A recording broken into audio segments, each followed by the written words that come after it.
था, प्रशंसा सुन रहा था। मैंने गुरुजी को बैठे बैठे ही दर्शन कर लिए, प्रणाम भी नहीं करा, बस यूं देख लिया।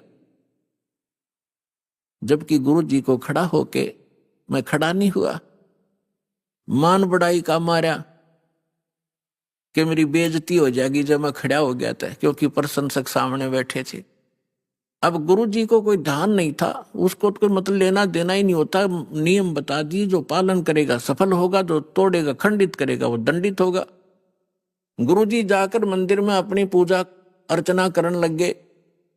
आकाशवाणी हुई उस मंदिर में, और भगवान शिव के पुजारी थे वो पंडित जी। आकाशवाणी हुई, भगवान शिव ने कहा कि रे धुरत, तेरे को 1,00,000 वर्ष के लिए नरक में डालूंगा। ये आकाशवाणी सुन ली गुरुजी ने। अपने आत्मा कबीर साहब कहते हैं, बहुत प्यारा बालक माँ का। पिता को अपना बेटा या बेटी बहुत प्यारी होती है, लेकिन माँ को पिता से भी कई गुना और प्रेम बच्चों में होता है, स्वाभाविक है। और कहते हैं गुरु जी को उससे भी 100 गुना होता, माँ से भी ज्यादा 100 गुना प्यारे होते अपने शिष्य।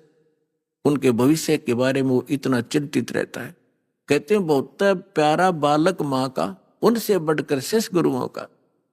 तो यहाँ गुरुजी ने जब सुना कि कागभूषण को, उसका नाम कुछ अन्य था, कि भगवान शिव कैसे नाराज हो गए इस बालक पर, क्या गलती की।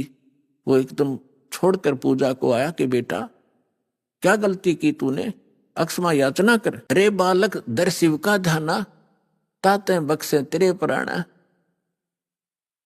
तो उसने पूछा, तो गुरुजी ने प्रार्थना की, हे भगवान शंकर, हे महाराज, क्या गलती होगी आपके बच्चे से, माफ करो बालक है, माफ करो बालक है। तब आकाशवाणी हुई कि इस धूर्त ने मेरे भक्त की इंसल्ट की है। जब ये गुरु के साथ ऐसा व्यवहार कर सकता है तो मेरे साथ कैसा करेगा। पुण्यात्माओं, परमेश्वर कबीर जी भी कहते हैं कि गुरु गोविंद कर जानियो, रहियो शब्द समाए, मिले जब दंडवत बंदगी, नहीं तो पल पल ध्यान लगावे। गुरु मानुष कर जानते ते नर कहिए अंध, हुआ दुखी संसार में फिर आ गए यम के फंद। तो शंकर भगवान ने कहा कि इस धुर्त ने जब ये गुरु की बेइज्जती कर सकता है तो मेरे लोक में आकर ना जाने क्यों धुमसता रहेगा। ऐसे धुर्त की मुझे आवश्यकता नहीं है, इसको नरक में ठोकूंगा 1,00,000 वर्ष के।